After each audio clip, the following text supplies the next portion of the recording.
بسم الله الرحمن الرحيم. اعوذ باللہ من الشیطان اللعین الرجیم. بسم اللہ الرحمن الرحیم. طلاب کرام السلام علیکم ورحمۃ اللہ وبرکاتہ. امید ہے آپ سب خیر و عافیت کے ساتھ ہوں گے. فرائض الاصول رسائل حصہ سوم سبق نمبر 16. استصحاب کے متعلق اہم مطالب میں سے 5واں مطلب حصہ بے. صاحب کتاب جناب شیخ انصاری نے سب سے پہلے استصحاب کی تعریف بیان کیا، اس کے بعد استصحاب کے متعلق اہم مطالب اور امور بیان کرنا شروع کیا. ان میں سے ہماری گفتگو 5ویں مطلب میں ہے. 5واں مطلب استصحاب کے ارکان اور ستون کے بارے میں ہے، اور اس کو ہم نے 2 حصوں میں تقسیم کیا، حصہ الف اور حصہ بے میں. تو آج 5ویں مطلب کا آخری گفتگو ہے. استصحاب کے 2 بنیادی ستونوں میں سے دوسرا ستون شک لاحق ہے. شک لاحق کے بارے میں آج گفتگو مکمل کرنا ہے. استصحاب کے 2 ستونوں میں سے دوسرا ستون شک لاحق ہے. شک لاحق کے 2 اقسام ہے. استصحاب کے پہلا ستون، پہلا رکن یقین سابق ہے. دوسرا ستون شک لاحق ہے. شک لاحق یعنی بعد میں اس سابقہ چیز کے بقا کے بارے میں شک ہونا شک لاحق ہے. اس کے 2 اقسام ہے. ایک شک فعلی ہے، دوسرا شک تقدیری ہے.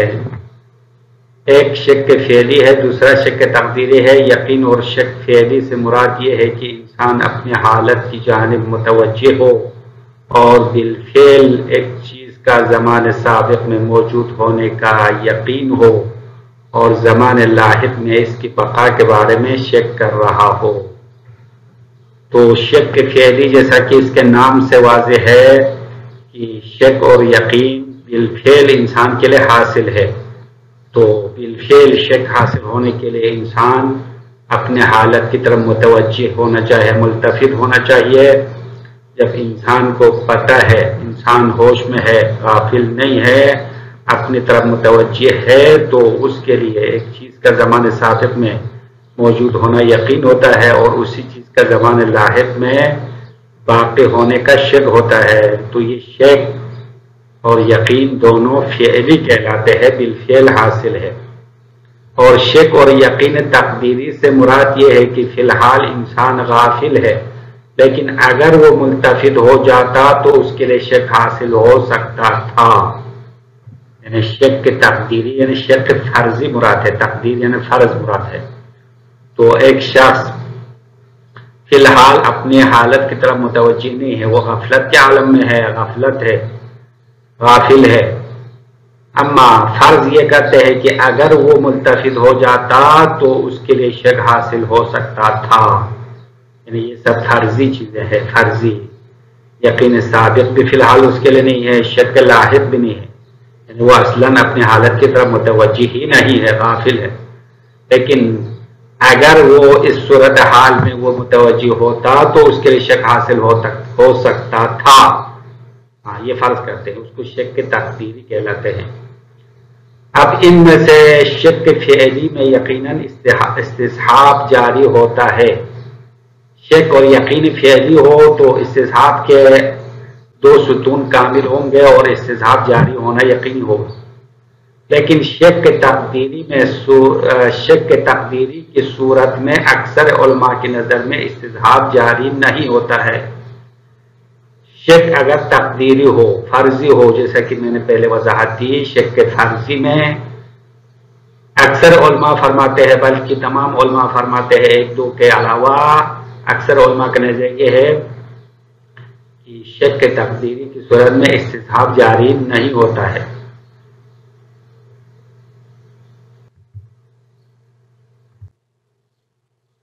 استصحاب میں شک فعلی معتبر ہونے کا ثمرہ کہاں ظاہر ہوتا ہے؟ تو جیسا کہ پہلے ہم نے وضاحت کر دی ہے کہ شک کے 2 اقسام ہیں، شک لاحق یا شک شک فعلی ہے یا شک تقدیری ہے، تو شک فعلی معتبر ہونے کو علماء نے شرط رکھا۔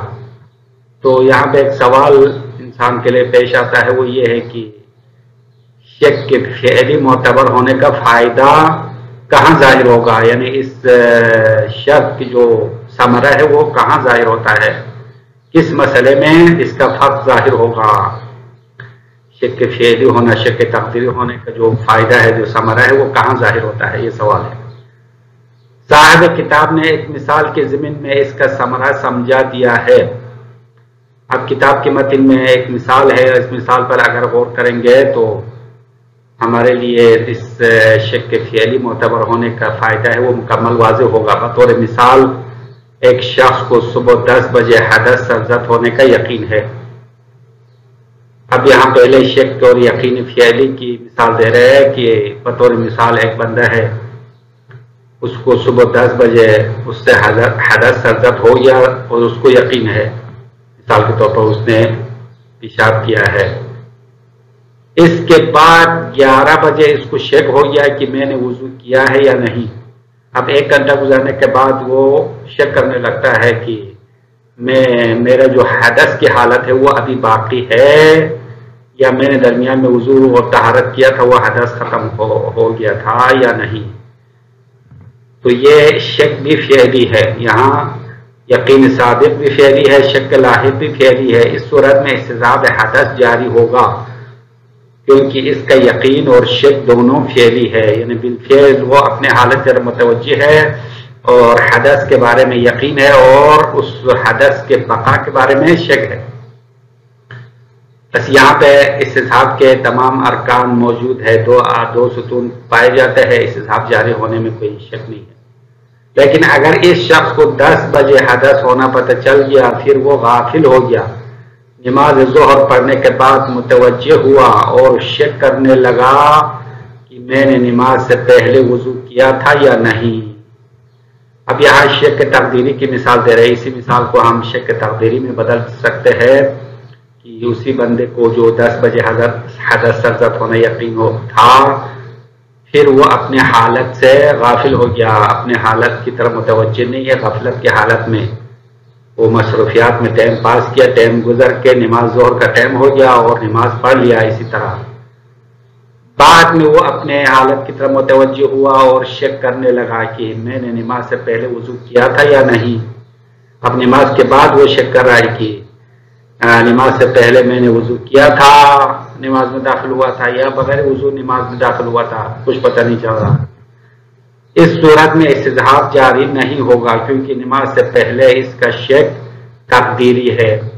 اب نماز سے پہلے وہ غافل ہے، نماز سے پہلے کوئی شک نہیں ہے، غفلت کی حالت میں وہ نماز شروع کیا ہے، نماز کے بعد اس کو شک ہوا ہے، تو نماز کے بعد شک فعلی ہو گیا ہے۔ اس صورت میں قاعدہ فراغ جاری ہوتا ہے، اس کی نماز صحیح ہے۔ اب یہاں پہ قاعدہ فراغ یعنی نماز سے فارغ ہونے کے بعد، عمل سے فارغ ہونے کے بعد اس شک کا اعتناد نہ کرنے والا جو قاعدہ فقہی ہے وہ جاری ہوگا اور اس کی نماز صحیح سمجھی جائے گی، مگر آنے والی نمازوں کی نسبت استصحاب حدث جاری ہوتا ہے، لہذا وضو کرنا پڑے گا۔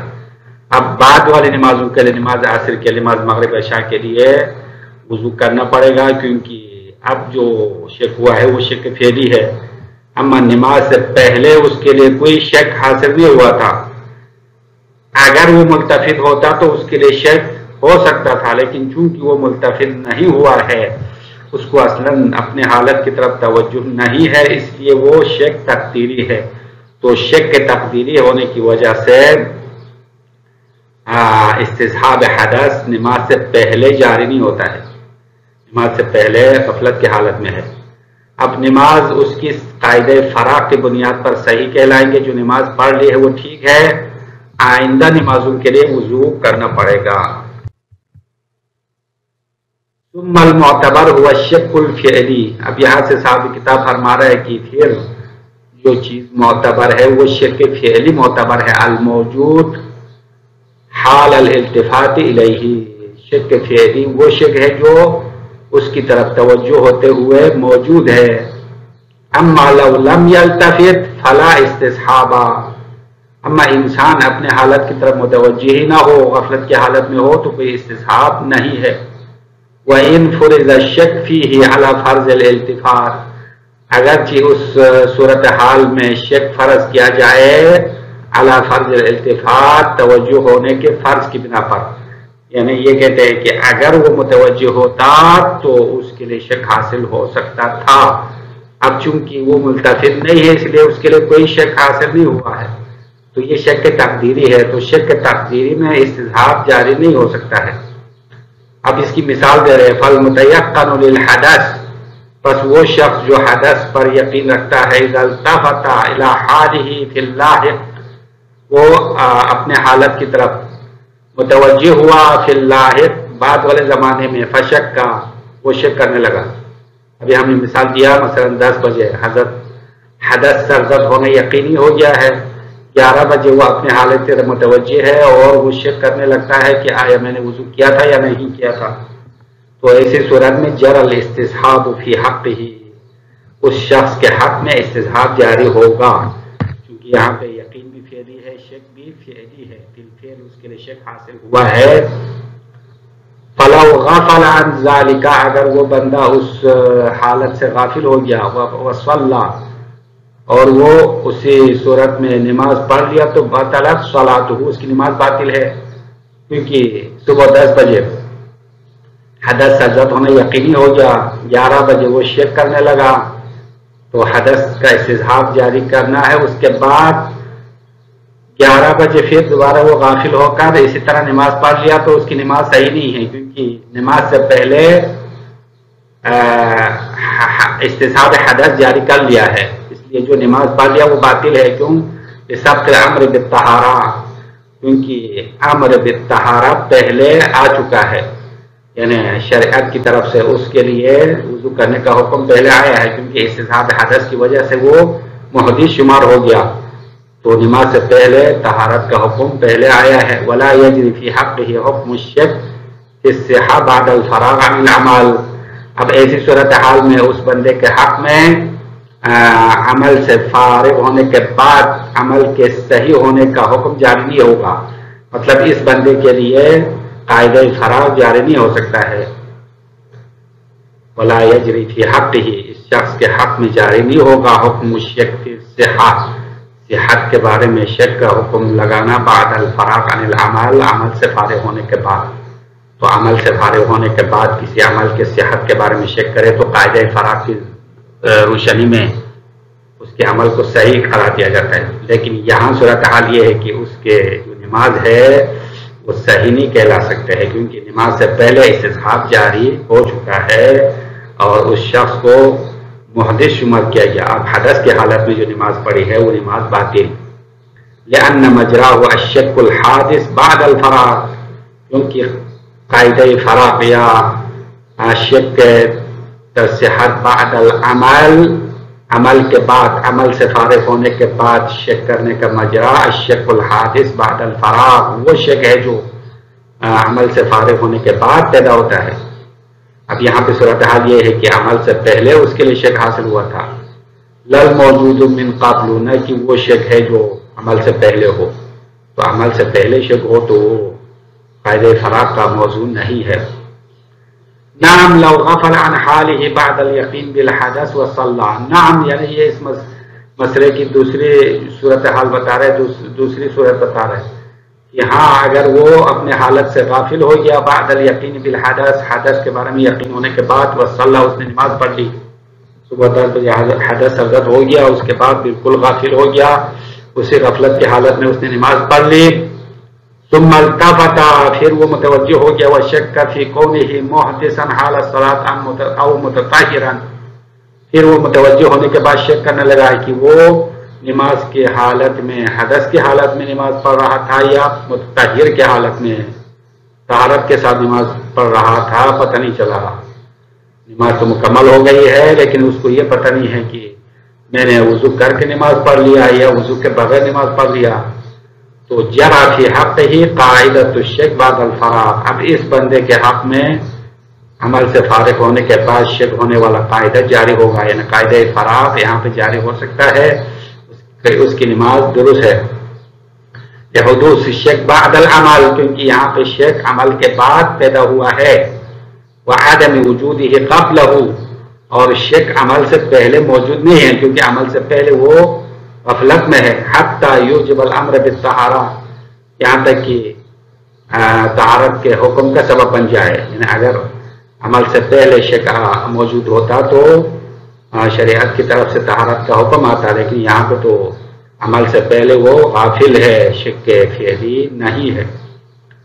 والنهي عن الدخول فيه بدونها، یعنی حتی یوجب الامر بالطہارہ، یہاں تک کہ شک اگر عمل سے پہلے موجود ہو تو طہارت کے حکم کا سبب بنتا ہے، اور نہی عن الدخول فیہ بدونہا، اور طہارت کے بغیر نماز میں عمل میں داخل ہونے کی نہی کا سبب بنتا تھا. لیکن یہ صورتحال نہیں ہے کیونکہ نماز سے پہلے عمل سے پہلے اس کو اصلاً شک ہی حاصل نہیں ہے، وہ غافل ہے.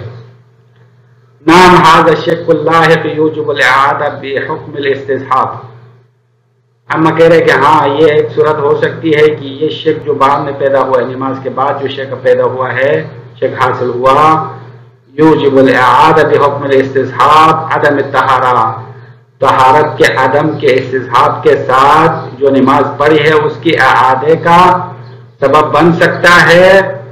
لولا حکومت قاعدۃ الشک بعد الفراغ علیہ، کہ اس کی نماز دوبارہ اعادہ کرنے کا سبب بن سکتا ہے اگر قاعدہ شک کی حکومت نہ ہو علیہ استصحاب پر. قاعدہ شک بعد الفراغ یعنی قاعدہ فراغ کی حکومت اور اس کی تقدم نہ ہو علیہ استصحاب پر، تو وہ نماز دوبارہ پڑھنے کا سبب بن سکتا تھا. لیکن یہاں پہ صورتحال یہ ہے کہ استصحاب محکوم ہے، قاعدہ فراغ حاکم ہے. یہاں پہ لولا حکومت مراد یعنی تقدم مراد ہے. حکومت جو اصطلاح میں اصول میں جو ایک دلیل کو دوسری دلیل پر حاکم بناتے ہیں یا اس کے لیے وارد قرار دیتے ہیں، وہ مراد نہیں ہے، بلکہ لولا تقدم قاعدۃ الشک بعد الفراغ علیہ، استصحاب پر قاعدہ شک بعد الفراغ وہ مقدم کرنا نہ ہوتا تو استصحاب کی بنیاد پر جو نماز پڑھی ہے وہ دوبارہ پڑھنے کا حکم آ سکتا تھا. لیکن یہاں پہ یہ نہیں ہے، بلکہ قاعدہ فراغ اس استصحاب پر حاکم ہے. فافہم، صاحب کتاب آخر میں فرماتے ہیں بس آپ خود سمجھو، خود سوچو. تو یہ فافہم میں علماء اور حاشیہ لکھنے والوں نے لکھا ہے کہ یہاں پہ جو پہلے استصحاب ہے وہ استصحاب اصلاً درست نہیں ہے، اس کو قاعدہ مثبت قرار دیا. استصحاب میں یا مستصحب حکم شرعی ہونا چاہے یا حکم شرعی کا موضوع ہونا چاہے. اب نماز ختم ہونے کے بعد نماز سے پہلے استصحاب جاری کرنا چاہتے ہیں تو یہ استصحاب اصل مثبت ہے، کیونکہ استصحاب میں جو مستصحب ہے، جو چیز استصحاب کی جاتی ہے، نہ حکم شرعی ہے نہ حکم شرعی کا موضوع ہے، تو اصل مثبت حجت نہیں ہے. تو ففہم سے مراد یہ دیا ہے. السلام علیکم ورحمۃ اللہ وبرکاتہ.